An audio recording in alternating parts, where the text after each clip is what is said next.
Battle of Marston Moor. How a battle broke a king. What happens when a king's crown is on the line? Three armies collide, and a thunderstorm brews over the blood-soaked fields of Yorkshire. But how did a sleepy patch of farmland called Marston Moor become the stage for the largest and most decisive battle ever fought on British soil? Why did Prince Rupert, the king's golden boy and battlefield heartthrob, gamble everything on a surprise attack and lose it all in a beanfield? This isn't just a battle, it's a turning point. Because once you hear the war cry echo across Marston Moor, you won't want to look away. Now let's dive in.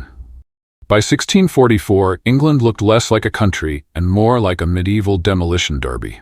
After 2 years of civil war, the land was scorched, the people exhausted, and the politics, well, imagine Parliament and the Crown in a toxic breakup, but with muskets. The Royalists, aka Cavaliers, were the king's dashing, long-haired loyalists, galloping around with flair and arrogance. The Parliamentarians, aka Roundheads, were the serious bowl-cut brigade who believed in sober governance and, apparently, very little fun. Both sides were laying waste to their own country like toddlers fighting over a toy. Except the toy was England. In the north, the Cavaliers were on the run, torching villages as they retreated to York. It was less strategic withdrawal and more scorched earth tantrum. York was the Royalists' northern crown jewel. So naturally, the Roundheads wanted it. But they weren't alone. They'd signed a deal with the Scottish Covenanters, a group of stern Presbyterians who hated the king almost as much as they hated dancing. Together, the Parliamentarians and Scots laid siege to York. King Charles, not one to let his favorite city fall without a fight, dispatched his finest commander, Prince Rupert of the Rhine. Rupert was young, bold, and had a hairstyle that screamed, "I'm here to win battles and break hearts."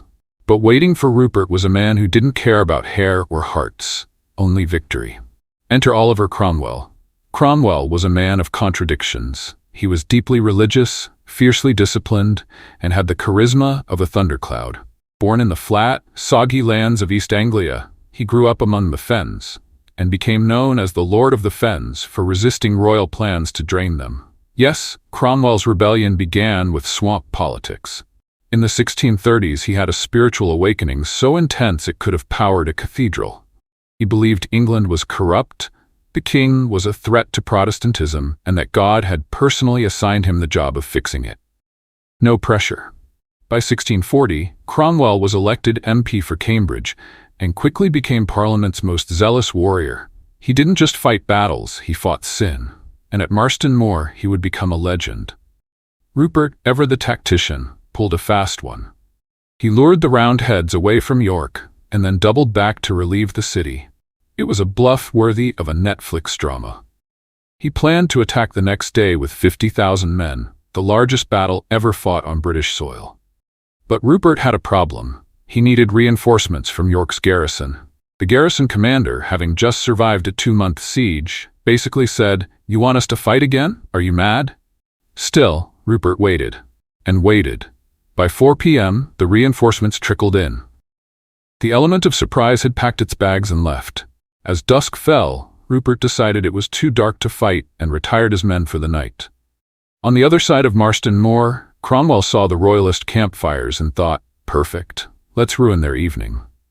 He summoned his elite cavalry, the Ironsides, 3,000 horsemen forged in discipline and divine fury. They charged. The Cavaliers were caught mid-snack, scrambling to mount their horses. The clash was brutal. Cromwell's Ironsides sliced through the Royalist cavalry like a hot knife through treason. Prince Rupert's horse was shot out from under him, and he fled to a beanfield, a royal retreat that smelled faintly of legumes. Cromwell didn't stop. He charged again and again, breaking the Royalist lines. The infantry was abandoned. Most ran. But one group, the Whitecoats of Yorkshire, stood firm. Cromwell's cavalry circled them, slashing and cutting. He later described them as stubble beneath our swords. Over 4,000 Royalists lay dead. Marston Moor was a decisive victory for Parliament. Cromwell wrote from the field, "England and the Church of God have had a great favor from the Lord." Translation, "We crushed them. Praise be." From this moment, Cromwell was no longer just a commander. He was a force of nature, loved by some, loathed by others. As one contemporary put it, never man was higher extolled, and never man was baser reported of. Meanwhile, in Scotland, things were getting spicy. The Covenanters, led by the Earl of Argyll, chief of Clan Campbell, had overcommitted by invading England. This left their Highland flank exposed. Enter James Graham, the Earl of Montrose. Once a Covenanter, now a Royalist, Montrose rallied the MacDonalds, fierce Highlanders with a centuries-old grudge against the Campbells. Add 2,000 Irish MacDonalds to the mix, and you've got a clan feud masquerading as a civil war. Montrose didn't fight like the English. He ran a guerrilla campaign, using terrain, speed, and surprise. He stormed through Scotland, looting Perth and Aberdeen, and even attacked Inverary, Argyll's home turf. Argyll returned with a massive army, but Montrose outran him for 200 miles. Then, when Argyll was exhausted, Montrose turned the tables. The hunted became the hunter. Now pause for a sec, join the front lines of history and power. Welcome to European Battle, where epic clashes, legendary warriors, and untold stories come alive. By subscribing and turning on notifications, you're not just joining a channel, you're stepping into a world of thrilling battles. From ancient empires to modern warfare, we deliver cinematic storytelling, expert insights, and exclusive content that will leave you breathless. Don't just watch history, live it. Hit that subscribe button and turn on notifications to never miss a moment of the action. European Battle, where legends clash. It was February 1645, and James Graham, the Earl of Montrose, was staring at a Covenanting army camped at Inverloch, nestled under the brooding shadow of Ben Nevis, Britain's tallest mountain, and apparently the perfect place to get ambushed. Montrose had a problem. His royalist force was half the size of Argyll's army, and they were outgunned, outnumbered, and outcannoned. But Montrose had something better than cannons: Highlanders with a grudge and legs like mountain goats. In a feat that would make modern commandos weep, Montrose marched his men 30 miles in 36 hours over terrain so brutal it could chew up a horse and spit out a hoof. They circled Ben Nevis like ghosts in the mist, and by dawn they were perched above Argyll's army like hawks over rabbits. Then came the war cry. The MacDonald clan's signature greeting, "Sons of dogs, come and we will give you flesh," which in Highland diplomacy means prepare to die screaming. They charged. The Covenanters were still rubbing sleep from their eyes when 1,500 of them were put to the sword. Argyll fled so fast he was halfway down Loch Linnhe in his galley before Inverloch Castle even fell. It was a Highland horror show and a royalist triumph.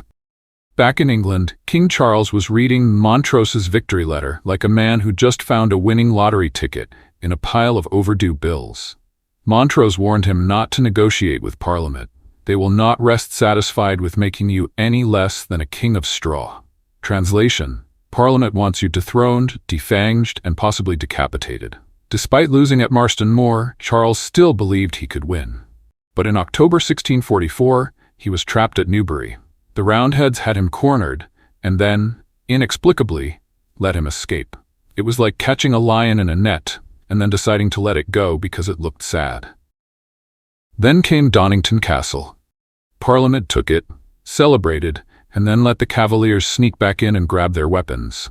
It was a comedy of errors, if your idea of comedy involves civil war and poor decision-making. The Roundhead leadership was fracturing. The Earl of Manchester, a man who could find a cloud in every silver lining, warned, "If we fight 100 times and beat him 99, he will still be king. If he beats us once, we shall be hanged."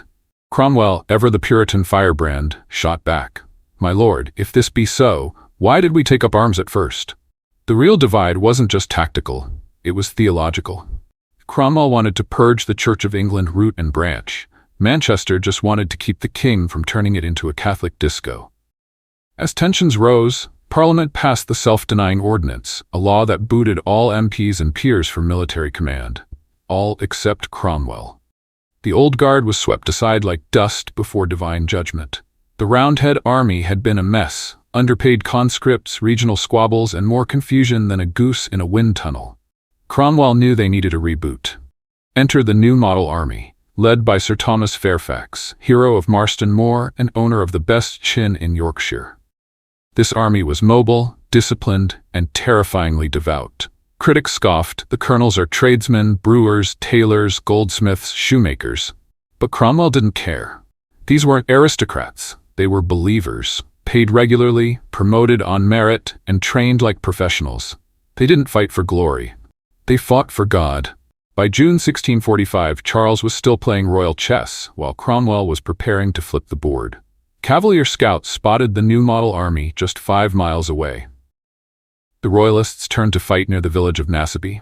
At first, the Cavaliers had the upper hand. But discipline wins wars, and the Roundheads counterattacked with terrifying precision. Cromwell's cavalry charged and recharged, slicing through the Royalist ranks like divine lawnmowers. The Royalists fled. The Roundheads pursued.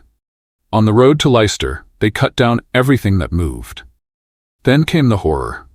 In the Royalist baggage train, the Roundheads found hundreds of women, wives, mistresses, camp followers. Believing them to be Irish Catholics, the soldiers slaughtered over 100. Others had their faces slashed to mark them as prostitutes. This wasn't just war, it was religious fury unleashed. Cromwell's army had become a crusade, and Naseby was its baptism of blood. Charles lost everything: his guns, his infantry, his dignity. Worst of all, his secret correspondence was captured, revealing he'd been negotiating with Irish Catholics and French mercenaries. Parliament now had proof that Charles was willing to sell England to save his crown. With Naseby lost, Montrose's luck ran out. At Philiphaugh, he was outnumbered 3-1 and crushed by returning Covenanting forces. The Royalist cause in Scotland collapsed like a soggy tartan. Charles, now holed up in Oxford, had one last hope: Ireland. He offered the Irish Catholic Confederates religious toleration and political freedom in exchange for 20,000 troops. It was a desperate move, and exactly what Parliament had feared all along. But before the Irish could sail, Chester fell to the Roundheads. The plan sank like a stone. Charles had become the Mr. Macabre of the Civil War, always hoping something will turn up. He dreamed of alliances with Scots, Irish, French Martians, anyone who'd help him reclaim his throne. But nothing turned up. After a miserable winter in Oxford, with bad news arriving like clockwork, Charles cracked. He ran. Late on the evening of April 27, 1646, King Charles I, once the most regal man in Britain, now the most wanted, stood before a mirror and watched his royal locks fall to the floor. He donned a plain brown suit, the kind worn by servants who fetch chamber pots and avoid eye contact. Accompanied by 2 loyal courtiers, he slipped out of Oxford under cover of darkness. This wasn't a royal procession, it was a royal escape. The King of England, Ireland, and Scotland was now a fugitive in his own realm. Sneaking through hedgerows and hoping no one recognized the monarch beneath the mud-stained boots. Parliament, upon hearing of his disappearance, issued orders for his arrest. The hunt was on. After days of dodging Roundhead patrols and praying for anonymity, Charles made a bold move. At 6 a.m. on May 5, 1646, he surrendered himself to the Scottish Covenanters laying siege to Newark. It was a calculated gamble, better to be held by the Scots than the Puritan firebrands of Parliament. But Charles had misjudged the mood. The Scots were growing uneasy, especially after the Catholic Confederates crushed the Protestants at the Battle of Benburb in Ireland. Parliament had backed the Protestants. Charles had backed the Catholics. The Scots were now caught between a king they didn't trust and a parliament they didn't like. So they did what any cash-strapped faction might do. They sold the king. For £400,000, a royal bargain, Charles was handed over to Parliament. Cheap at the price, he quipped, ever the optimist. Charles was taken to Holdenby House in Northamptonshire. Technically a prisoner, but practically a pampered guest. He had 100 staff, including pastry chefs, chaplains, hairdressers, and robe makers. It was less dungeon and more spa retreat with light treason. While Charles dined on delicacies, the new model army was growing restless. These were men who had fought, bled, and believed they were on a divine mission to save England. And now Parliament was ignoring them, delaying their pay, and rumor had it, negotiating with the very king they'd risked their lives to defeat. The army wasn't having it. On June 2, 1647, Charles was enjoying a pleasant game of bowls when a junior officer named Cornet Joyce rode up with 500 cavalry. He politely informed the king that he was coming with them. Charles asked by what authority.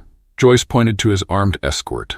Charles, ever pragmatic, agreed. He was now in the hands of the army, and he saw opportunity.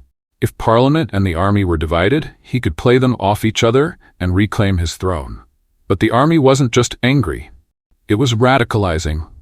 Enter John Lilburne, soldier turned activist, firebrand of equality. He and his followers, the Levellers, demanded the vote for men, an end to press censorship, separation of church and state. Their ideas spread like wildfire through the camps. Soldiers who had once fought for Parliament now questioned whether Parliament was any better than the king.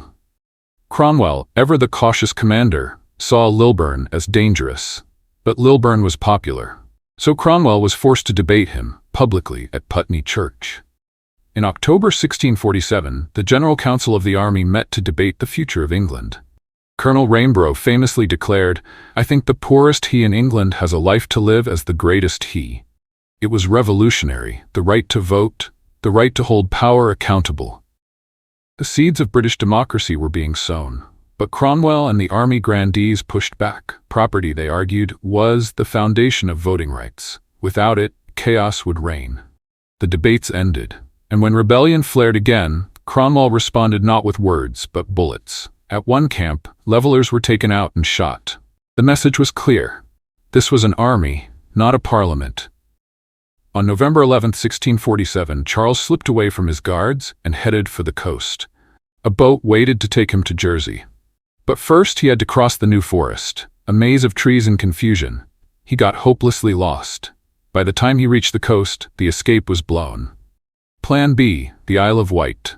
There, he was promptly arrested by the parliamentary governor. Strategic disaster. But Charles, ever the schemer, kept plotting. In a last desperate gamble, Charles allied with his old enemies, the Scottish Covenanters. They feared the radicalism of the new model army more than they hated the king. In December 1647, they signed the engagement. The three kingdoms were back on the path to war. In March 1648, royalist uprisings erupted across England. Communities, fed up with taxes and authoritarian rule, rose against Parliament. The Scottish Covenanters marched south, but at the Battle of Preston, Cromwell crushed them. The new model army, now hardened and vengeful, showed no mercy. Charles had gambled and lost. In December 1648, Charles was transferred to Hurst Castle on the south coast. Cold, isolated, and bleak, it was a far cry from Holdenby's pastry chefs. By engineering the Second Civil War, Charles had sealed his fate. The new model army was done playing games. The king who had once ruled three kingdoms was now a prisoner awaiting judgment. And what came next would change the course of monarchy forever.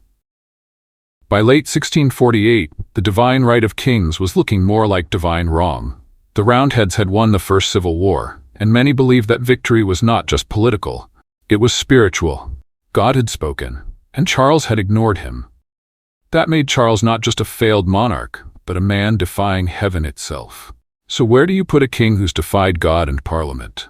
Answer: Hurst Castle. A bleak, sea-lashed fortress jutting into the English Channel, where the wind howls like a banshee and the walls drip with salt and regret. Gone were the pastry chefs and velvet robes of Holdenby House. Charles now paced a narrow shingle spit 2 miles long, contemplating the wreckage of his reign. Offers came, treaties, compromises, lifelines. But Charles refused them all. He would not bend. "I am resolved rather to shipwreck my person than either my conscience or beliefs." Translation: I'd rather die than admit I was wrong. Meanwhile, the new model army was done playing nice. At a prayer meeting in Windsor, the soldiers declared, "It is our duty to call King Charles, that man of blood, to account." They didn't want negotiations. They wanted justice. Correction, they wanted his head. Enter Henry Ireton, Cromwell's son-in-law, radical Puritan and political hitman. He knew that assassinating the king would spark outrage. So he did what all good coup leaders do. He rigged the system. On December 6, 1648, Colonel Pride stood outside the House of Commons with a list. If your name was on it, you got in. If not, you were turned away or arrested. 140 MPs were blocked. 40 were jailed. What remained was a rump parliament of 56 loyalists ready to rubber-stamp the army's will. It was a coup. Brutal, efficient, and dressed up as legality. On January 20th, 1649, Charles was hauled into Westminster Hall. The charge? Subverting the laws and liberties of the nation and prosecuting it with fire and sword. But how could a king commit treason against himself? Simple. Parliament now claimed to represent the people. The king was no longer the state, he was a man who had waged war against it. Charles, ever defiant, replied, "I am your king. I have a trust committed to me by God." He refused to recognize the court's authority. Again and again he demanded to know, "By what right do you try me?" It was the clash of the century, monarchy versus democracy, divine right versus popular sovereignty. After 5 days the verdict came down like a hammer. Tyrant, traitor, murderer, public enemy. He was to be executed. The court was rattled. Many judges fled or refused to sign. Cromwell, determined, held one man's hand and guided it across the parchment. The warrant was sealed. The king would die. At 5 a.m. Charles rose at St. James's Palace. He prayed, then requested 2 shirts. The weather was bitterly cold, and he didn't want the crowd to mistake shivering for fear. He dressed immaculately, a king to the last. At 10 a.m., he walked through Horse Guards Parade to Whitehall. At 2 p.m., he stepped onto the scaffold outside Banqueting House. "I go from a corruptible to an incorruptible crown," he said. He tucked his hair under a satin cap, laid his head on the block, and whispered, "Remember." One clean stroke. His head was held aloft. A groan rose from the crowd. Not cheers, not jeers, but something deeper. Something historic. Cromwell had done it. He had united Britain, but not in the way anyone had hoped. The Commonwealth was no utopia. It was a war state. Christmas was banned, maypoles were outlawed, Scotland was drained, Ireland was crushed, even Parliament was dissolved, replaced by Cromwell's protectorate, a dictatorship in Puritan robes. Was this the freedom they fought for? The civil wars were born of political failure, a monarchy that couldn't accommodate the religious chaos of 3 kingdoms. Charles I was hapless, stubborn, and tragically devout. But the revolution that followed didn't reshape the state like France or Russia. It was a brief, brutal interlude. 250,000 lives lost, and in the end, monarchy would return. Next up, the Battle of Cartagena de Indias. If you thought Charles's story was wild, wait till you see what happens when empires clash in the Caribbean. Cannons, conquest, and colonial chaos await. Don't forget to follow us, subscribe, and click the notification bell so you never miss another thrilling chapter in the saga of history. From kings to colonies, revolutions to rebellions, we've got stories that will keep you coming back for more.